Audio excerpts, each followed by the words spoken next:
President Donald Trump is set to unveil a national security plan Monday that reflects the most inward-focused vision of American foreign policy in recent memory, with a heavy emphasis on economic strength and defending U.S. borders. At the same time, the official document presents relatively conventional views at odds with Trump's own positions, including praise for the role of diplomacy and warnings about Russia's malign intentions. The strategy is wildly inconsistent with Trump administration behavior, said Kori Schake, a former State Department official now at Stanford University's conservative Hoover Institution who is familiar with portions of the document. A draft excerpt of the document, formally known as a National Security Strategy, sternly declares that Russia, along with China, challenges American power, influence and interests, attempting to erode American security and prosperity. It also warns against the belief that engagement with rivals will turn them into benign actors and trustworthy partners. That is likely a veiled repudiation of President Barack Obama's outreach to Iran, though it also echoes the critique of foreign policy insiders concerned about Trump's frequent vows to befriend Russian President Vladimir Putin. It is unusual for a president to deliver a speech about the document, which is required by Congress but usually of interest mainly to specialists. Senior Trump officials said on Sunday they couldn't recall a president producing a national security strategy in his first year or unveiling it with a national address. The document could offer a clear vision to foreign governments unsure of Trump's intentions and confounded by conflicting signals from his administration on issues from negotiating with North Korea to trade with China. Although the strategy paper was largely assembled by Trump White House and cabinet officials, a senior administration official said that it illustrates how invested in it Trump is and how well he thinks it accurately reflects his priorities and what he's trying to do on the world stage. Trump has struggled in his first year to show tangible foreign policy successes. He has failed to halt North Korea's nuclear and missile programs, seen his effort to repair relations with Moscow thwarted by Congress, and declined to follow through on threats to upend Obama's 2015 Iran nuclear deal. Trump's defenders say he has restored an image of strength abroad with tough talk and calls for more defense spending, and revitalized ties with allies like Israel, Saudi Arabia and Egypt.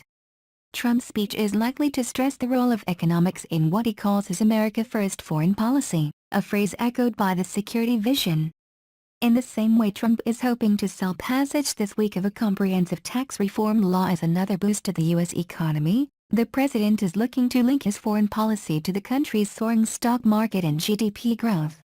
A senior administration official who briefed reporters Sunday night ahead of the president's speech and the new report's release noted that Defense Secretary James Mattis had recently said that gross domestic product is the strongest weapon Trump has. The strategy affirms the belief that America's economic security is national security, the official added. You'll really see a major focus on that. That's why we'll talk about in the document what it means for American workers and American companies. Why we'll demand fair and reciprocal economic relationships around the world. Stressing America's domestic identity and security, the plan declares that the government's fundamental responsibility is to protect the American people, the homeland, and the American way of life, adding that strengthening control over our borders and immigration system is central to national security, economic prosperity, and the rule of law. One of Trump's senior aides said during the media briefing that the new national security report reflects an unprecedented focus on homeland security and the border compared to the strategies released by past Democratic or Republican administrations. Not that they weren't mentioned in the past, the senior official said. But they were never mentioned in nearly as much detail or emphasis as they are now. Yet in some cases the document seems at odds with Trump's record to date. His State Department has been targeted for a cut of roughly 30% and is dealing with a raft of unfilled ambassadorships and other key diplomatic posts. But the new strategy says the U.S. must upgrade our diplomatic capabilities to compete in the current environment. And while members of Congress and foreign diplomats have condemned Trump for undermining democratic norms and showing little regard for human rights issues, this strategy declares that America's commitment to liberty, democracy, and the rule of law serves as an inspiration for those living under tyranny. Those contrasts, and the non-binding nature of the document, leave Trump critics skeptical that it is worth taking seriously. The NSS isn't a strong enough document to constrain the president's actions, therefore I don't expect it will shape behavior either of the administration or other countries toward us, said Schake, who co-edited a book with Mattis last year. Addressing both Russia and China, Trump's national security strategy takes a tough view on both by lumping them into a category of countries his administration has dubbed revisionist powers who have been seeking to change the status quo of international relations. Most people would argue that Russia's invasion of Ukraine, Georgia, those activities sought to change the status quo in Europe in generally and not a positive direction nor a peaceful direction, said the senior Trump administration official. That's what revisionism means. We don't use it that often.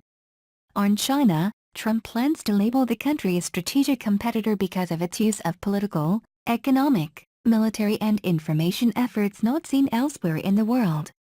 It's a carefully crafted approach that takes into account the fact the U.S. still needs Beijing's help to deal with North Korea.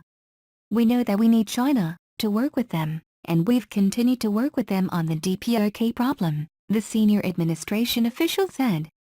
It's not mutually exclusive. We're working together to cooperate and at the same time that competition exists as well. Hours before his officials previewed the strategy paper branding Russia a subversive rival, Trump spoke by phone with Putin, who thanked his American counterpart for sharing CIA intelligence that averted planned bombings in the Russian city of St. Petersburg. It was a great example of cooperation where there was a shared interest, said another Trump senior administration official who participated in the press briefing. We've still seen a lot of areas where our interests either don't align or directly conflict, the senior administration official added. We're certainly better off than we were several months ago when both the Secretary of State and the President remarked that the relationship seemed to be at a low point. Asked whether the report would specifically mention U.S. election security, his aides replied in general terms with only a glancing reference to Putin's government, which U.S. intelligence officials have concluded interfered in the 2016 election, a finding Trump has repeatedly questioned. We talk about how our adversaries, especially for the past few years, use information warfare, political warfare. China, Russia, jihadist terrorists have used the web to great effect, one of the senior administration officials replied, adding that the document calls for protecting the resilience of our democracy.